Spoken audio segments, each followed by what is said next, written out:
you just did one for your sister. You did a lighthouse. That was a silver maple. It cut really nice. I didn't know how it would go, honestly. Like I said, I fly blind into some situations. I don't think they want, a 10-foot tall, huge lighthouse. Is a little bit too much for the neighborhood and, the aesthetic of the neighborhood. It would be kind of something. I mean, a 10-foot tall lighthouse would go well in front of a business. Yes. In front of a residence, maybe not. Maybe you want to make it a little more quaint and In Wellesley, Massachusetts, yeah, which is yeah, it's not going to work. I mean, someone might like it, but I thought the size matters and stuff. I always try and think of it being when they're on site, they have to fit in the surrounding area. Hi, I'm Chris Waddell. Welcome to Living It, the podcast where we join experts in the experience of being human. Be bold. Say yes to adventure. Say yes to living it. Welcome to Chris Waddell Living It, where we talk with experts in the experience of being human, those who've taken the risk to live fully and to realize their dreams. Today, we actually have my cousin, Matt Ounsworth, who is an award-winning chainsaw artist, a former arborist slash tree climber slash tree trimmer. He was also a varsity wrestler at the University of Virginia. Matt, thanks for joining us. This is awesome. Hey, Chris, good to see you. Good to see you. Now, this is something I want to know how you got to the point of being a chainsaw artist. I mean, you grew up in Philly. You're making all of these animals. And my father still talks about the time when you guys thought that the chickens were pigeons because you'd never seen any, that this is the relation. It's like, that's what you saw in Philly. They were all pigeons, right? So how did you go from that to this? Well, it was turkeys, first of all. We drove by the turkey farm, and I said, look at all those pigeons. So, yeah, I've come a long way from there. As soon as I left Philadelphia, I basically got into the woods and learning about that kind of thing. And I spent most of my time since then, last 20 years, doing that. And how I got to do chainsaw art that's a long and winding road, I guess. Let's take a step back then. Let's talk about how did you get into the arborist part of it, like the arborist, the tree climbing, because that or tree trimming, but that led to the art, didn't it? I'll start in the beginning. Okay. We had a senior project, and everyone had to get a sort of internship. And my mom had worked at the Morris Arboretum in Philadelphia, and someone suggested that because I was kind of a hyperactive sort of fella, so they thought that tree climbing would be a good fit for me. And I started tree climbing then, and then I started doing it every summer when I went to school, and I'd come back and do some tree trimming. And then I tried my hardest to not trim trees, but I just kept on going back to the job. I went to Maine and cut down a ton of trees in Maine, learned how to do felling and things like that from the 1998 Chainsaw Champion, learned from the best. And man, he could cut down trees. I bet. So I spent a lot of times. I mean, I really wanted to work for the Park Service eventually.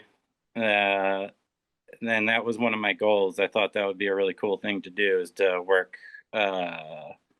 as a park ranger or something. And I thought that would be a good path in life. And every time I got a job, I ended up cutting down a lot of trees in parks. It seemed like I cut the snowmobile trail, which was, but I mean, and it was in an area that has tons of trees anyway. So I don't think the forest was really missing very much from our little path creation. What did it mean? You were saying you're felling trees, but then you were also trimming trees. So that meant that you were climbing trees to get up into trees to trim branches, or from a cherry picker, or how would you do it? Any way possible. I mean, in the beginning, when I first started, we always joke amongst other arborists that, like, when I started, there was no helmets. So, and then there was this whole period of time when they started introducing safety gear like helmets. and there was a lot of resistance from us people who started out without helmets, because we'd always joke, how are we going to get hit in the head if you're climbing?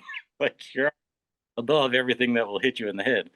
So I started really early, and at first when I first started out, there was a lot of no buckets. There was just climbing on ropes, and kind of there's been a lot of technological evolution in the tree trimming industry.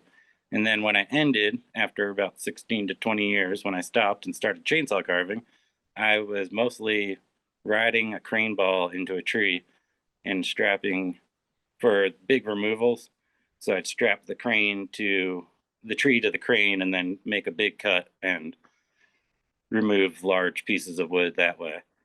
So there is also ways to do it, and I think I've done almost every way you can possibly get up a tree.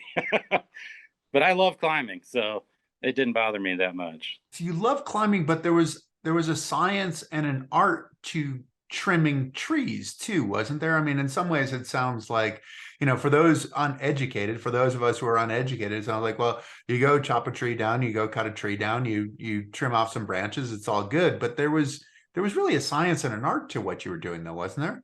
Yeah, actually, there's a lot of risk management. I mean, every day you're kind of calculating, will this hit the roof? Will this not hit the roof? Or if I drop the huge enough piece, will I break a sidewalk? Will I break their driveway?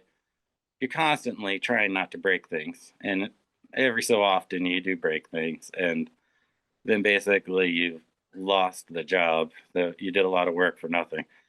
Yeah, because you end up having to pay for whatever you broke. And so there's an art to it. There's all sorts of rigging. I mean, you could spend a whole podcast or plus talking about rigging, and the ins and outs of the ropes and the knots and the new techniques that they have. And it's a lot.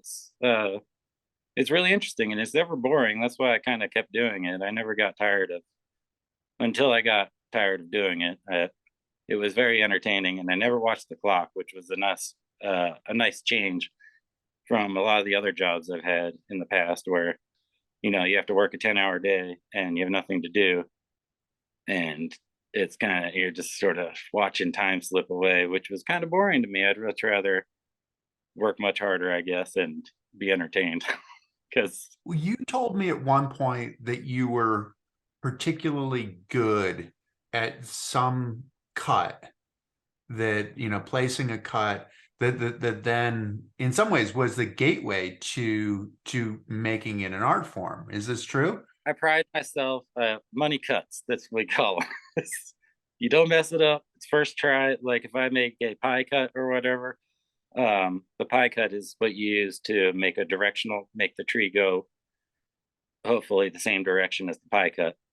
And I prided myself on not missing. Like every time it'd be 1, 2, 3 cuts. So you make the pie with 2 cuts, and then you make your back cut, and there'd be no hemming and hawing about doing it right the first time. I would, no matter the size, I tried to go for perfect cuts all the time. And it's something I really prided myself on. And that's true. How I got into chainsaw art was because I was getting too old not too old, but too tired to keep on doing it at the speed and vigor that I was doing it before. And I had to kind of take an assessment of my skills. And I'm really good at cutting with a chainsaw. So there we go. And I was like, how hard could be? I love drawing. So I had a book on chainsawing bears, and my wife wanted a bear. So I made her one. And I thought maybe this would be the nice marriage of sort of 2 skills. And it was. And I've been doing it for a while now, about 7 years. How big was that first bear? So she wanted a bear, and you read a book and thought, well, I'm pretty good with a chainsaw. I can draw. Did you go through the whole process? Did you draw it out beforehand? Yeah, I tried to. I mean, it's been a very a lot of learning has gone on between when I started and now. And at first, I had all sorts of ideas. I'd put it on paper, and eventually you just have to start cutting. So, and that bear was probably 4 feet tall, maybe 4.5. So it was pretty big. And that's kind of a repeating theme for I always go in kind of way over my head on some of these things. Like when I first started, I didn't know what I was doing. I just had a hope and a prayer that you could actually make a living. I read about it in the same book that I read. He put down how much you could expect to make, and I was like, well, shoot, this sounds great. I'm gonna become a chainsaw artist. So as usual, I always think if you're gonna get good at something, you have to learn from the best.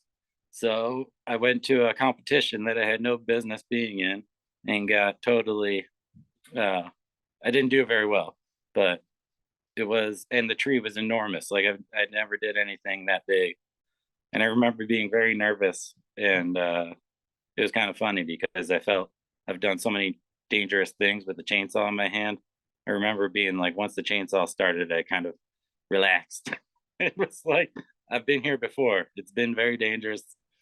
We can do this. And this isn't dangerous. This is just making artwork. So, Right. I mean, it's dangerous in another way, right? I mean, we can perceive emotional distress in the same way that we can physical distress too, right? So there's that. What can you describe what a competition is like? Because you said you went to a competition. Do you have to apply to get into a competition? Do you have to get vetted to get in? You're paying, and then how does it work? Like in terms of, do they give you the piece of wood? Do you get to choose your piece of wood? There's a time limit, right? On how you how does this all work? well, there are a bunch of different styles of competition. And the one I entered was like you would call it a judged competition. So when you show up, there's a bunch of logs, up to 8 to 12 carvers. And so there's 8 to 12 logs set up in a row on either side. So there's like an alley in between. And when you show up on Tuesday or late Tuesday or something during the week, then you draw cards, and whoever gets highest card gets first pick. And then you go on down the list to you get whatever log you get. And then you have till whenever the event ends, which is usually late Saturday. So you have till Saturday afternoon. So usually 3 to 4 days to get it done. And then you get judged, and then they have the awards. And different shows do different things. Sometimes they auction off your piece at the end, and sometimes the town keeps them for the town just to decorate the whole town. And there's two ways. I mean, that's the way they do it. But what else was I going to tell you about competitions? And sometimes there's prize money too, right? What's that? There's prize money as well, isn't there? There's prize money. So yeah, it's usually depends what show it is, but it's up to $2,000 to win, and then some variation beyond that. 1,500 for second, $1,000 for third place. So and then they give you free hotels and food for the duration, which is nice. And if you bring your family, it's really nice because sometimes they give you pool passes and other fun things to do for the kids. So it could be a nice little family mini vacation. While you're working, they can do fun things. So Do you come in with a drawing or with a bunch of drawings? Do you come in with ideas? Because you don't know which piece of wood you're going to get and how that's going to fit, right? yeah, usually I have a theme, but I don't have, and I try not to have a solid idea because you can get a piece of wood that won't work for what you want to do. I mean, I've had ideas and gone in there with these plans that I want to do something, and then I get a piece of wood that's not even possible or kind of worth doing it because it's all about scale. So the amount of wood you have is as big as it can be. So if I wanted to do a huge Sasquatch, there's only if I get a tiny little log, it's really hard to make it happen. What happens with, like, for the chainsaw artists? Are there kind of like the criteria that you have? Like, one, you're producing art, right? So it's the overall scope of what your end product looks like, the feeling of it, et cetera, et cetera. There's that part. but sort of the unwritten rules for chainsaw artists. Is there a part of like, okay, if it's better if it's all one piece as opposed to like creating other pieces that then you have to attach to it? Is there any criteria that you guys look within the, outside of judging, outside of the customers, but that you look at and go, no, that's how you do it. You create it all out of one piece or something. Is there anything like that? Sometimes, but not usually. Anything goes, and that's kind of the way I like it that way. No rules. I don't like rules, and I don't. A lot of the other chainsaw carvers, they kind of, as long as it looks nice and you can do it sloppily. If the joints and things, you can do it in a nice way where you can barely tell that it happened. And some people are experts at it, and it's amazing. It looks like one piece of wood when they're all done slicing it and putting it all back together. Me personally, I like to do very little additions. Might be because I'm not the greatest at making joinery. So, uh, and also I kind of prefer the whole solid one piece of wood thing. But sometimes you need to do it because the way wood works, if you think of a piece of wood, when you chop wood, you don't chop the side, you chop to the top circular part because it With breaks. the grain. Yeah, with the grain. And if you go against the grain, it's not going to work out. So, say you built an eagle head that extends beyond the main body of the trunk and it's separate from everything else. If the grain's running up and down, then it's more likely that you can break a beak off, and in time, it might, it'll be more fragile than if you cut the head off, rotated it so the grain goes out horizontally, and then it's much more strong. So sometimes there's advantages to additions and things like that it's totally worth doing. So Does the wood speak to you in some way? I mean, I remember reading about like Michelangelo talking about like marble and stuff, that it's like it's there and it's a matter of sort of unearthing it and the communion with the elements and stuff like that. Is there wood that speaks to you? Are you like Michelangelo, I guess is what I'm asking? no, no. Yeah, I guess, yeah, very metaphorically speaking, it speaks to me because I always say it's like a conversation you're having, because I will have an idea and then I start cutting into the wood, and I might find a hollow or some what we call included bark where the branches grew together, and there's bark on the inside of the wood, which is no good. So, and pieces of rot and things like that. So there's my idea, and then the wood comes back to me and says that's not going to really work out, buddy. So then I have to come up with another idea. So it's more of a conversation where, this might work, but then all of a sudden this doesn't work. You have these great plans. This even happens when I do on-site jobs for customers. We have these great plans, I do drawings, and then I cut into it and there's something totally wrong with our plan. So we have to make an adjustment or, figure something else out because So these are custom pieces, right? So the people who come to you are coming to you with an idea of what they want from the art, and then you're the one who's executing this custom piece, right? So how much of a challenge is that? Because then you're communing with the wood, trying to figure out how can we do what they want to get done here. honestly, I love the collaboration process with the customers. Sometimes people just let me go have at it and do whatever. I mean, they give me very loose guidelines and they just say, you do what you do and make it happen. Then other times it's more involved. And sometimes the customer's ideas are fantastic. There are things I wouldn't have thought of. And that's why that really brings me a lot of joy, is when we can sort of have work together and make something really cool. That's one of my favorite times in carving, is because a lot of times it's like a journey. You're showing up, but you're with ideas and your experience, but a lot of times you're going on a little mini adventure. And you start carving, you get involved with the wood, and then ideas come to you and plans change. So What's the physical part about it? You talked about being nervous before your first competition, but the physical part, like you have a chainsaw. You're not dropping weight like you were going into a wrestling competition. But at the same time, I mean, you might be dropping weight as you're chainsawing away in the middle of the summertime. But what's that like? Because I mean, there's a huge physical part, right? Yeah, there's a huge physical part, and sometimes it's nice because the physical part will definitely erode your nerves. Because, as you know, the more tired you get, the less you really have energy to be nervous about things. So But the less skill, less precision you have too, the more tired you are. that is, well, yes, that's also kind of true. There's sort of an entropy going on.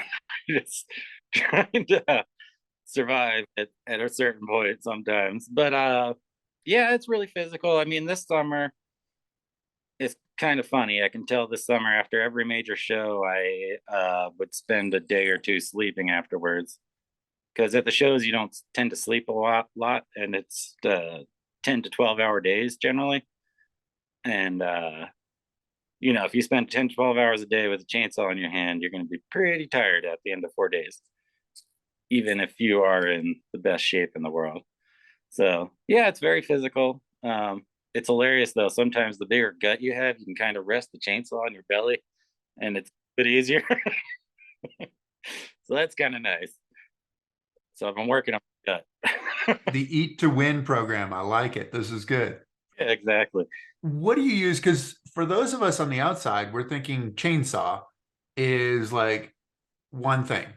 It's a chainsaw, but how many different chainsaws are you using and how many different implements are you using, right? Because it's not always just a chainsaw, but is it more pure if you're just using a chainsaw as opposed to like chisels and sandpaper and whatever? Like go back to the no rules thing. For me, I use whatever I can get my hands on that I think will do a like it that will do a better job. But you also realize as soon as you get up, for me, as soon as I put down the chainsaw, things slow down incredibly, and I have no patience. And if I think like sometimes I've done this where I've gone to a smaller tool and I spent a lot of time trying to make something, and then I realized that I could have done that with a chainsaw.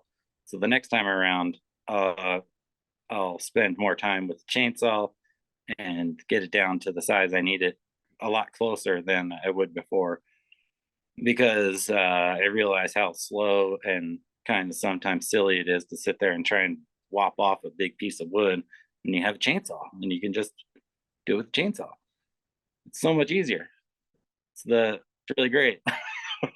So how many different chains do you have, like different lengths, different widths Oh of yeah. chainsaws? So I have up to a 90 cc saw, and I think eventually I'll probably get the bigger one, which is the chainsaws run from probably 30 cc's up to 90. Now, what do you mean by a CC? Is that the engine? Yeah, that's the engine size. So every chainsaw company has their own unique way of putting numbers on chainsaws. So the smallest ones are more in the homeowner slash tree trimmer. If you're up in a tree, it's light enough that you can hold it with one hand, which is basically what you want out of a small, lightweight chainsaw. But it's not very powerful. So that I use for most of the lightweight ones. I use for all the detail where you're going to be holding a saw for hours. Um, I also use an electric saw for a lot of that too, because the electric saws are great. They're for as long as you don't have to take out huge pieces of wood, they're fantastic. And then you have to use pull cords or anything like that. It's great. And they're lighter, I assume, too. Actually, if you have the battery attached to your hip, they're lighter. But if they're in the saw, it's pretty heavy compared to have some of the other saws I have. Is one arm definitely way stronger than the other? I don't know, but I've pulled my one of the reasons why I got out of tree climbing is because I pulled my both my biceps at one point, and I couldn't even hold like a pot of coffee. I remember I was kind of hip heisting it into the coffee pot.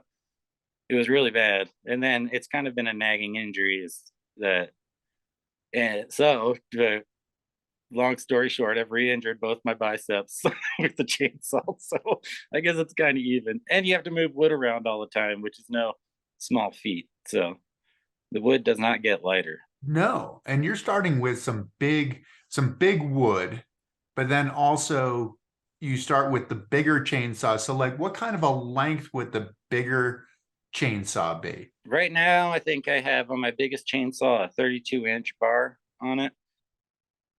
And then so there's another size above that one that I don't own and I haven't really needed. But the bigger the saw, the faster things go generally. So or sometimes what I like to do, a lot of we kind of try and build hot rods out of our saws because I mean not I don't do too many crazy things, but you want a big engine, small bar. Small enough, but then there's a point where it's too dangerous to have that small of a bar on that big of an engine because if you lose the chain, then you don't want to get hit by the chain because you know chains are sharp, but it's not good. And so there's a little game you play, and then they've come out with new technology, narrow curve technology, and things like that, where it's a skinnier mark. So the chainsaw width is important. So I think of friction, the width of the cut uh really matters. So if you have a narrower chain, then things go faster. And that's kind of the hot rodding we do. And then there's a specialty bar is the last little piece of changing that most carvers do. There's a dime tip bar. So the tip of the bar is about the size of a dime. And that's what I do a lot of my detailing work, and it's a safety feature too because it doesn't have as much kickback as it would if you had a sprocket. It's very dangerous with the sprocket to be putting the tip of the chainsaw bar into wood. It's very dangerous. It's what they call kickback, and people have had all sorts of things you don't even want to look at. The accidents, chainsaws ending up in the middle of their shoulders, and other body parts. Yeah, it's gross. I don't even want to talk about it. It's so nasty, but it happens. So you have to be very careful with the chainsaws. But with this one, it's as thin as a dime. So that's a tiny little cut that you're able to make with the tip. So that's where you're getting the detail that you're talking about. Yeah, that's what you need for all the detail, and it really makes a huge difference. You'd be surprised what you can carve with the tip of a chainsaw. It's pretty impressive. It still impresses me. Sometimes I don't believe that I can do it, and then all of a sudden I'm like, wow, that kind of came out. That's nice. All right.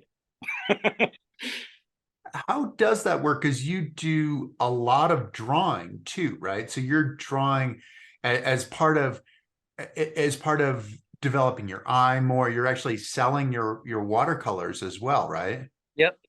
That was oh man, what a long and winding road. So when I first started chainsaw carving, the color is adding color to your carving is a big thing. Well, a more popular thing now. It really makes them pop too. I don't do it often. I try and keep the grain of the wood in there, but sometimes you need, if you're doing a toucan, it doesn't look very toucan-y without the color.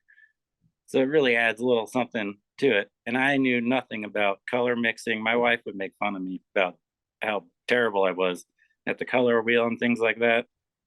So I decided I was going to get into watercolor painting because, like I said before, I'm very impatient. And that's the nice thing about watercolors is you can get a lot done very quickly. You have to get a lot done quickly. A lot of times you have to. And I love that part about watercolors actually is the, extreme focus for short spurts and then having to wait. And it's really fun game to play, I guess, is for me.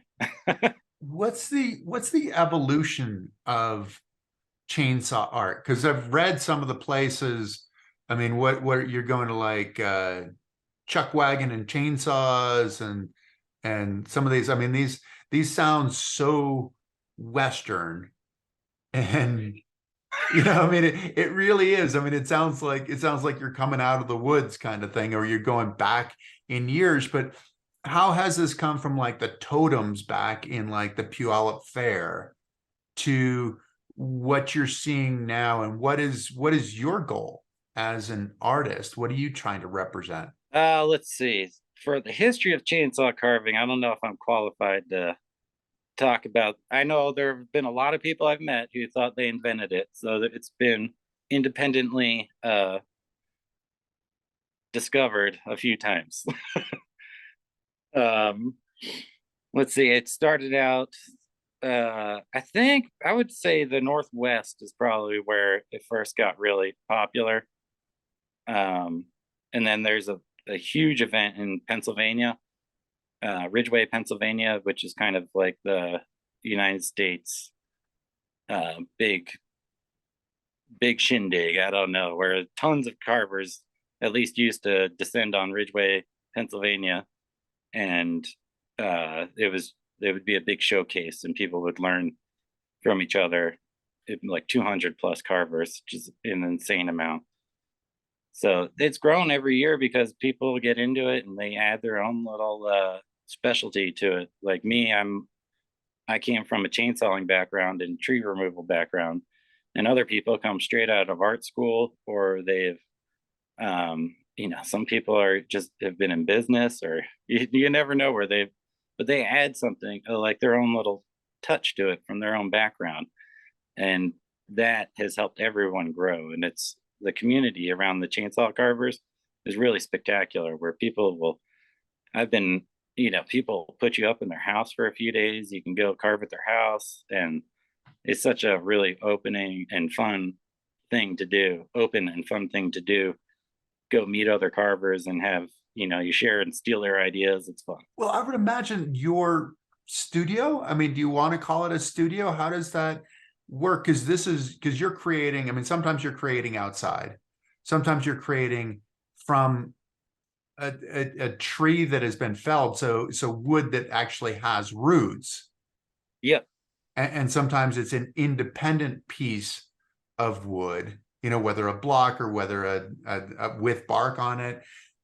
What do you have for a studio? What kind of a creation place do you have? Because I'd imagine you're learning from all those people that you're talking about, that you're looking at their setup going, oh, that's pretty cool. I could see if I can incorporate that in what I have. Yeah. Well, the studio thing, I used to have a studio until the county came and took it away. So, well, yeah, I guess I was in the floodplain. I basically have, I've been trying to find a new place, but they're not making it easy. There's a lot of rules that you have to go through. And so for now, I am working out of my garage basically, which it's actually with the new improved electric saws, it's actually not that bad. You don't want to run a chainsaw indoors generally, because it's loud, and you're going to die of carbon monoxide poisoning probably. So it might be able to be done, but I don't really want to go there. I mean, it would be like putting a lawnmower in a garage and hanging out there all day. That's not something you want to do. So you're doing it in your garage. What's cleanup like after a day's work? well, I have free mulch for my yard, which is nice. Yeah, it's true. I get to put a lot of mulch out there, which is good for our Colorado climate because we don't get a lot of rain. Um, and I guess I have to clean it pretty hard once a week. When I was working outside, which is awesome, you don't really have to do anything except for the mountain of sawdust does get to be a little intense at times. So you have to go through it once a year and spread it around your yard. So that's what I've been doing, at least. That's awesome. So wood carving has really effectively been around forever, right? I mean, this is like, sort of the equivalent of like Let's Go, those kinds of things. Like, it's been around forever. Somebody's been carving wood, but the problem with wood is that it doesn't last forever. Well, I'm pretty sure it's Michelangelo still has a wood carving somewhere in Europe, which looks pretty nice.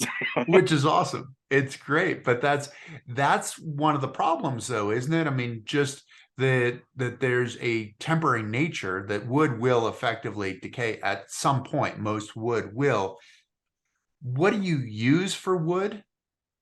And how do you play with that evolutionary part? Because you can go and create something, but then as it dries, it can crack.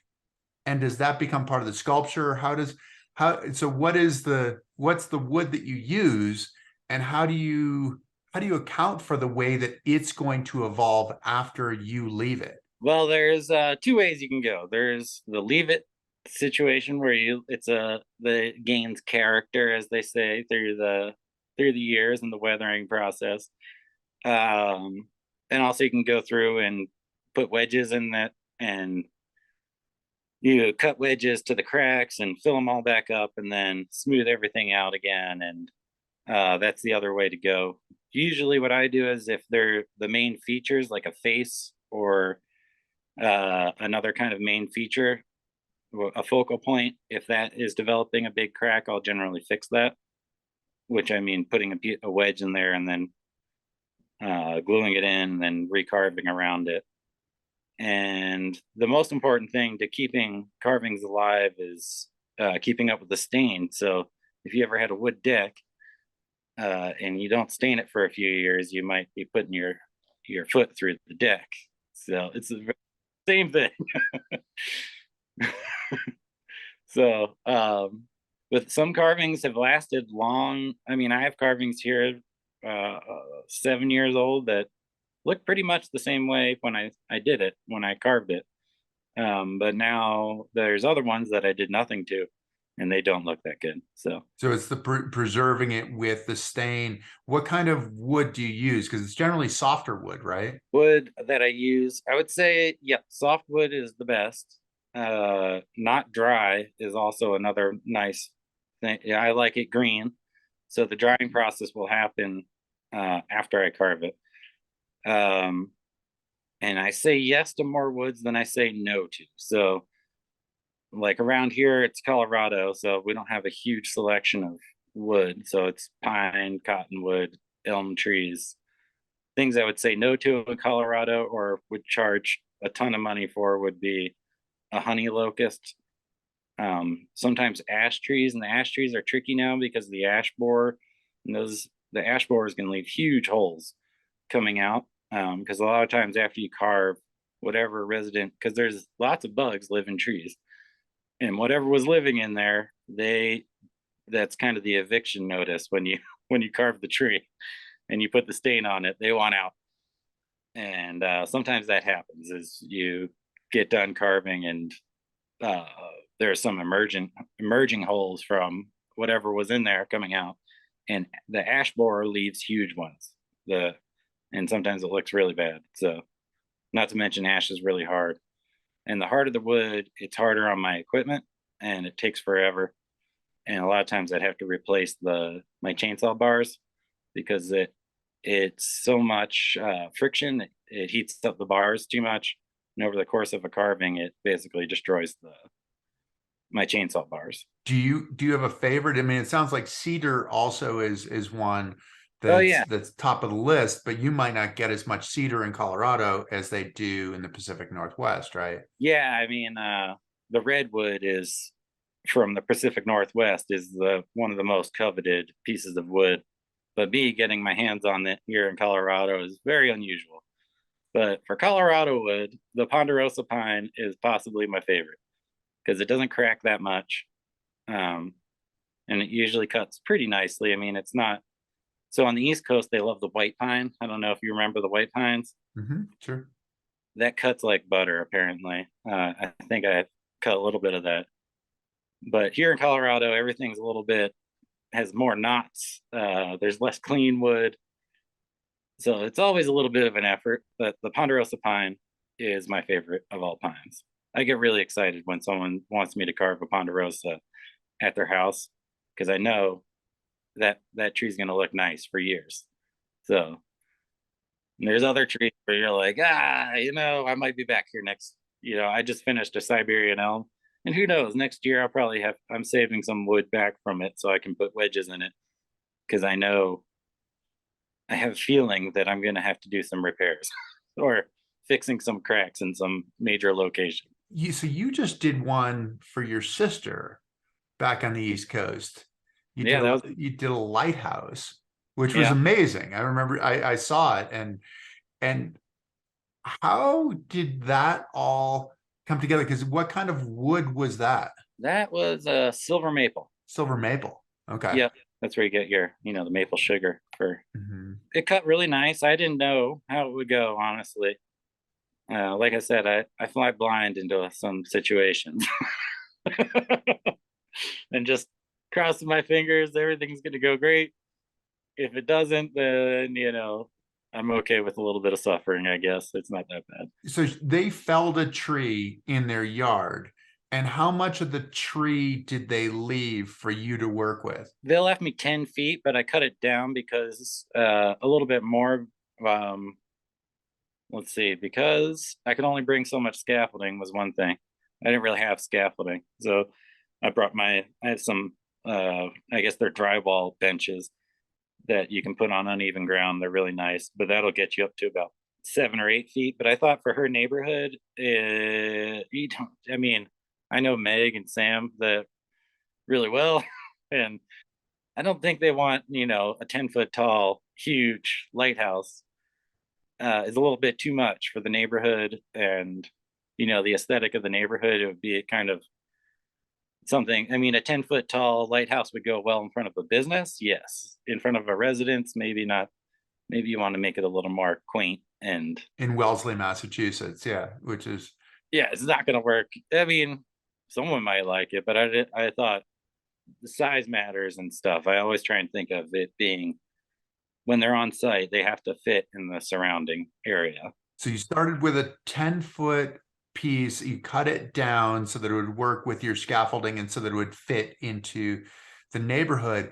But one of the things that you look like you do, and I don't know if this is particular, it seems like you will put animals in that are sort of like in hiding kind of thing, or just emerging out of the hole in the wood, or and you put in some of those details in the lighthouse as well, where you see like some of the bricks or whatever, that had effectively built the lighthouse. And is that more of a signature for you? Are there other people that are doing that, or it looks different than what I'd seen before? I don't know if I know other people that do it.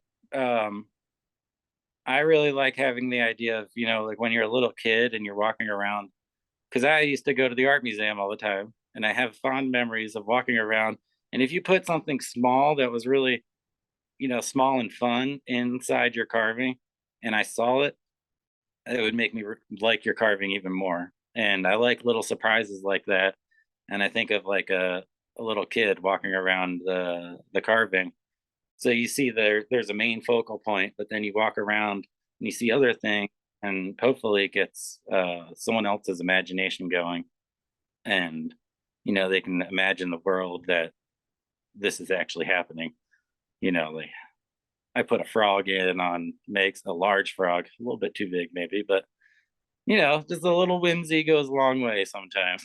But there's a connection to the frog too, isn't there? I mean, isn't that part of the story? Because you're creating a story. Yes, this is when we're going to talk about your mom and my mom. Okay. So, if you didn't know, they seem to be into things that change. Like your mother was butterflies, and my mother was frogs. You go from the tadpole to the frog. Uh, so the butterfly thing became a real big deal to me because I had to look up what was so interesting about butterflies that my aunt Nancy would find this fascination with butterflies. So I did my own research and kind of came to my own conclusions. And I found out that butterflies, a lot of times, when they get in their cocoon, they have to completely dissolve themselves. And sometimes when they're in I don't know what they're called, worms or whatever they are. Larva state kind of thing. Yeah. Yeah, sometimes the beginnings of their wings are underneath the skin. And I thought that was such a powerful thing to me that sometimes your potential is actually there, you might not realize it. And sometimes to get to that potential, say like to become the beautiful butterfly, um, you have to dissolve yourself. Like maybe your ego or something in you has to be let go of for you to transform into something better, or more beautiful, or whatever you want to be. That I just love that analogy. And I made a painting about it. Like I call it the bear and the butterfly, where a bear is sitting there and the butterfly's on the nose. And sometimes I feel like the bear, like this dumb kind of lumbering thing. Not I love bears, but they're big lumbering guys. And you're like, how do I go from here to there? And I always thought that was such an interesting thing, and it's something I think about all the time, is transformation, and how you can always change and you can always get better. So I really thought that was cool. And I don't have a story for frogs. Sorry, mom. Just Well, it's and the effort of getting better too, isn't it? I mean, I think it's like the butterfly has to be strong enough to be able to actually emerge from the cocoon and then be ready to fly, so there's so many different sort of metaphors for who we are as people, who you are as an artist as well, I would imagine. it's very key to what I my philosophy is about. You know, a lot of effort can sometimes result in something amazing if you are willing to go for it, because if you put in the effort, you never know what's going to happen. It might not be what you want, but something will happen. But yeah, but it is also those little, I mean, it's the transformation of the frog, it's the transformation of the butterfly, but it's also those little things that you were saying you put in there for your younger self, which hopefully you are a good representation of the younger selves that get a chance to look at what you're doing, because it's funny, like looking at that kind of a sculpture, you see the sculpture, like you see the lighthouse, but then those little things are the things that kind of that bring that smile to your face, and you go, oh, the lighthouse is beautiful, but then, oh, like this seems so personal, this little thing for me. What's the reaction from, because you said it's for the kids, but I'd imagine it's for the adults, or for the kid in the adults as well. That is what makes one of the best things about my job, is that sometimes I'm joking. I'm like, I get to make other people happy, and that's such a great thing to do. Yeah, I can't. It's hard to express how cool it is to be able to do that. Because I finish a big sculpture, and just the smiles and the pictures and everything, that it's really rewarding. I mean, in tree trimming, I guess when I used to be a tree trimmer, no one would really say good job, very rarely. And here, I mean, people pump up my ego all the time. They say you're so talented and all these things, and it's so nice to hear. And it's also, I mean, those compliments can go a long way. Just random people stopping by saying I like your work or something is really uplifting. And I really admire people who do that kind of thing. Go around and spread goodwill. It's really cool. It is part of it the surprise as well, I think. As a chainsaw artist, are you surprising people in terms of what they expect to see from a chainsaw versus what, from Mattochainsaw, right? Because you have to have your chainsaw handle as well. When you come in as Mattochainsaw, their expectations might be a little bit different than what you come out with. Like looking at the lighthouse, I mean, like that is so refined. I mean, it has a light on the top of the lighthouse as well. And I mean, it's a functioning lighthouse. I don't know that it has a caretaker or anything, It but does work. is that some of what you're trying to do? Because I mean, it's like, as a chainsaw artist, you're responsible for not only your own art, but representing the art form as well. Yeah, I mean, I don't really think of it as chainsaw art. In my mind, the chainsaw is just a tool or a means to an end. Uh, because I have a huge connection with chainsaws, I don't even think about it that much, honestly. It's like something that's so normal to my life that I don't think about chainsaws as something different or powerful, or I think they're an amazing tool. Um, but that's all it is to me, is a tool. And most of my time I spend looking at um, other sculptures. A lot of times it's not even wood sculptures. I like looking at some of the old masters and things like that. And uh, I don't consider it as that's. I'm not trying to push it one way or the other. I just want to push myself. Is really what it comes down to. Is I don't think about the greater picture. I only think about my own personal improvement and what I want to see at the end of the day. And I kind of like realism, so we just kind of go down that path and see how far um, I can go. And yeah, honestly, this year I might take a little turn away from realism. So Turn away into what? I mean, abstract, or what do you? a little bit. I think I'm gonna head towards a little more whimsical, trying to make it more expressive and more of a story, less of a for now. For the beginnings, I've been trying to make it look like a real animal, that kind of getting that majestic feeling of an animal in the woods.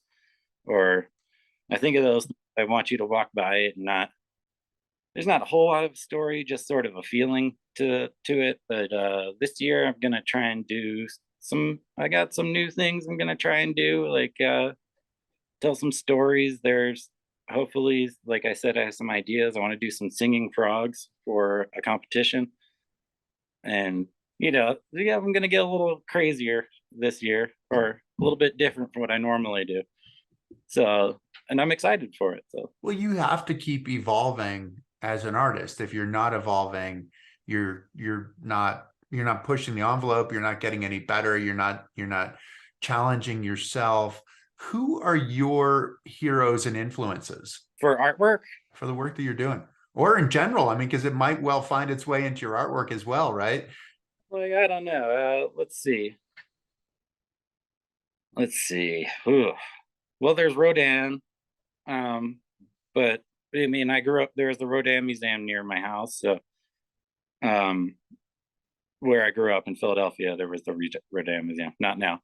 Uh, let's see. There's so many. I love it. I love so many sculptures and sculptors and artists. I mean, I learn a lot from uh,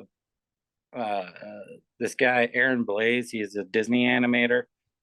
Um, I subscribe to his. He has a website and has all sorts of lessons and lectures on animal anatomy and things like that. And I learn a lot from him. That who's been a huge, great resource for me to grow. Um, let's see who else. I can't really remember. I can't think of anything off the top of my head, honestly. I can think of other chainsaw carvers that I absolutely love. There's Bob King, Jess Samadowski. There's tons that uh, I watch them, and the local ones like my friend Bongo Love and Ken Braun. These guys are all fantastic. Joe Serholtz. These are all just Colorado guys that I admire and I draw a ton of inspiration from, because they do all sorts of crazy stuff, and it's fun to watch. You go and see what they do, and then you get a little jealous, and you're like, I want to do that. That was so cool. I I really want to do an angler fish with a light on top. My friend Joe Serholtz showed me, this carver Justin Driver made it, and it is awesome. It's in his living room, and I was like, I need to have one of those. I'm not even going to sell it. I'll probably just put it in my house because it is really cool. I hope I can do it. How much of it, because going back to the competitions, this is making me think of some of the competition stuff too, because you end up with the final product, but some of it is the performance art aspect of it, right? That you're talking about these people who've created stuff that you had no idea, that just is so surprising to you. but also just going from a a section of a tree to something that's artistic, like the performance art part, which I'd imagine is a huge part of the competition. What is that part like? Because it's so interactive. I'm not the most social person in the world. I'll put it that. Sometimes the loudness of the chainsaw, I gotta say, is such a blessing in disguise for me, because then I don't have to be social. I just have my chainsaw on, my headphones on, and I can wave, but we're not going to be able to interact too much usually because I'm standing on scaffolding with a chainsaw and headphones on. So there's only so much. But I think you know it's really fun to mingle with the crowd and everything. Sometimes for me, but not all the time. So that's why it's nice to have the separation. They And get to see your vision revealed in a relatively short period of time. it gets even, there are things called quick carves where we make things in an hour at shows. So they're usually in combination with the main piece. We'll do quick carves, which would be like an hour demo of whatever you can get done in an hour. And I've been doing it for a while now, so I can do on a good day 2 to 3 things in 1 hour. Wow. Yeah, sometimes I couldn't do it normally, but when you have a crowd watching, you get a little bit of an adrenaline buzz and somehow work faster. Because I honestly tried to replicate it here at my house, and I can't go as fast as I can, or somehow summon the amount of focus that I need to do in during the shows in the summer. But then they get auctioned off, which is also another kind of fun thing for some people. The auctioneers are sometimes really hilarious people, and sometimes I'm like, this is like extortion. You guys are amazing at your jobs. Really putting people on the spot. They'll point at people. It's just money. That is awesome. That is awesome.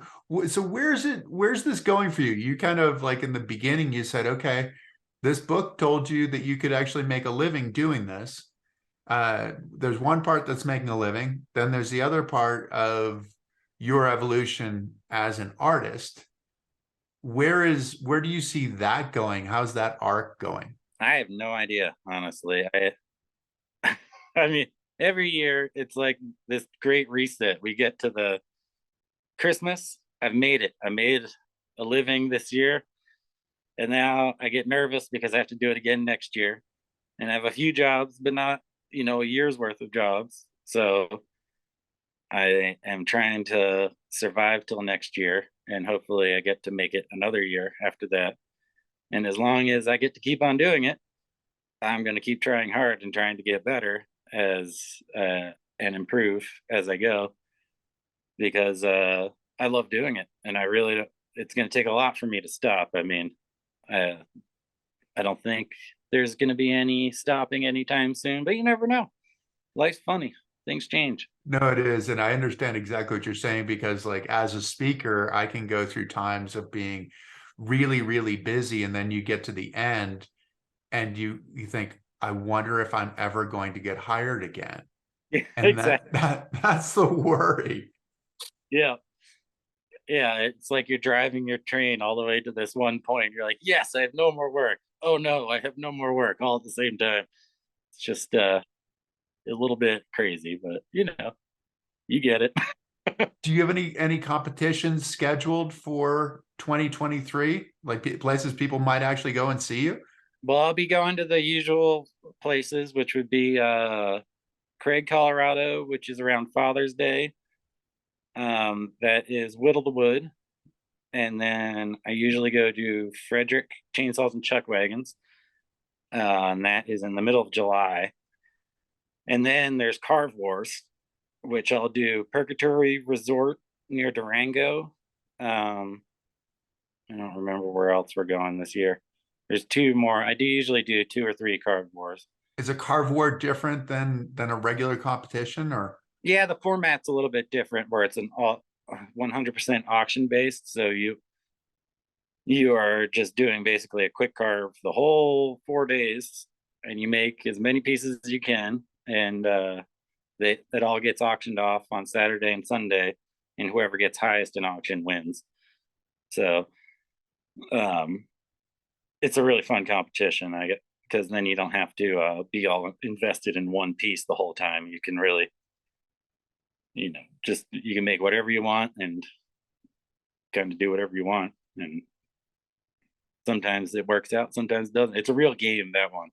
I think there's a lot of strategy and things like that. And because every town's different. Like I went to Carve Wars in Tuckerton Seaport, and I started first day was doing bears, and nobody wanted bears at the auction. I mean, I was making these huge bears, and the last show I went to, there was all these guys from Texas with huge pickup trucks, and then we're on the East Coast where everyone's got a hatchback, and there's not as many pickup trucks. It just is not as practical, and so it all kind of dawned on me after the first auction. I was like, oh, you guys don't have like a huge ranch that you're gonna go put this on. You have like a sea house, and you don't really have the space or desire to have a huge bear.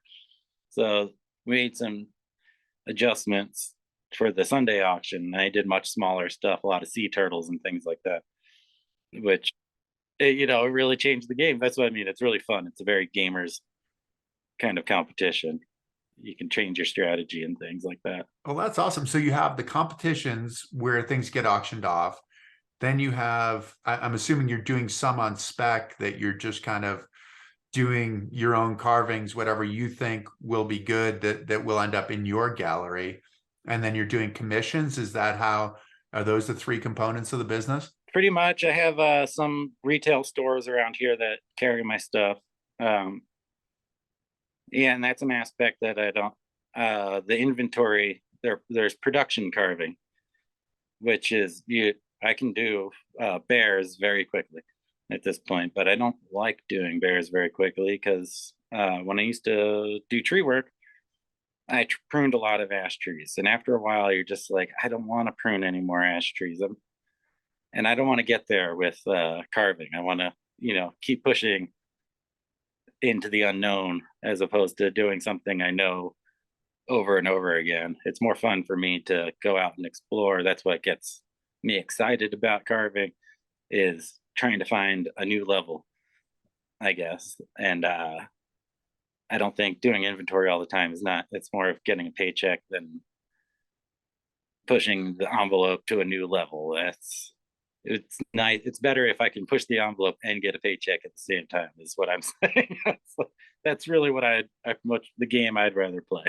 This is the balance that is a challenge, isn't it? Trying to find a way to continue to get the money coming in and continuing to push the art. I mean, this is ultimately the artist's dilemma, isn't it? Yeah, and it's I don't know. You can learn doing anything though. So doing inventory is not bad. I'm not beyond doing inventory or production carving, but it's not necessarily where my heart is, but I still get to carve, which is kind of nice. So I'll take it. This is awesome. I mean, I so look forward to, and we have a couple of your pieces. I just saw we have one down. I was just doing a little workout beforehand, and we have the rose that you had given us for Yeah. our wedding. But it's a rose that also kind of looks like, two hands coming together, that can also look like a heart as well. So there are a bunch of different parts that are all, yeah, well done. So yeah, I mean, I just love what you're doing and love seeing how you continue to push the envelope of what's art, and I'd imagine that just gets to be more and more personal the further along you go. So I love that your voice is just continuing to grow and develop. It's awesome. Thanks, Chris. Appreciate it. Yeah. So thanks for joining us. I really appreciate it, Matt. It's always a pleasure. Yeah, it's been fun. Hopefully, I said something that works for somebody. So Mattochainsaw, they can find your work. Your gallery is there. And yeah, hopefully some people come and find you. So thanks a ton. Really appreciate it. Yeah, thanks for doing it. And thanks to all of you for tuning in. I hope you've enjoyed it. If you did, please tell your friends. Please also subscribe. If you subscribe to what we're to our podcast. We will continue to bring you great content, great people, and we look forward to the next time. So we'll see you then. Thanks. Take care. Thank you for joining us. Please subscribe to Chris Waddell Living It for more stories on the adaptive community, the Paralympics, artists, athletes, entrepreneurs, experts in the experience of being human. Also follow us on Spotify, Apple, Facebook, and Instagram. I look forward to seeing you next week.